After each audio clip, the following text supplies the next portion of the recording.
ఏంటి, రైట్ మళ్ళీ electricity right ముందుకెళ్ళాలి కానీ ఎట్లా పడితే అట్లా వెళ్ళిపోతే బొక్క బోర్లో పడతామండి. 2014లో ఏం జరిగింది అనేది రైట్ ప్రజలు ఆలోచించే ముందుకెళ్తారండి. రైట్ కంక్లూడ్ చేయండి రామకృష్ణ గారు.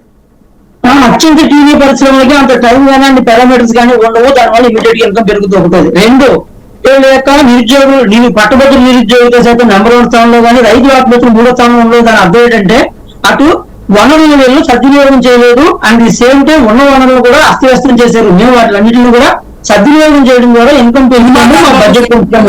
మూడో విషయం ఏంటంటే నేను చెప్పలేను సార్, ప్లీజ్. ఆయన కంక్లూడ్ చేయండి.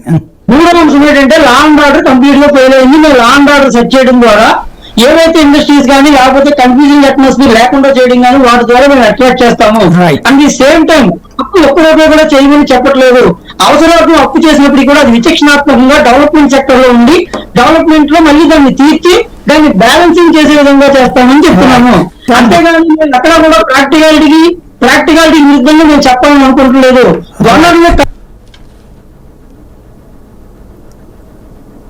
Right thank you very much అండి. శ్రీధర్ గారు, రామకృష్ణ గారు, కృష్ణరాజు గారు, లక్ష్మణ్ గారు.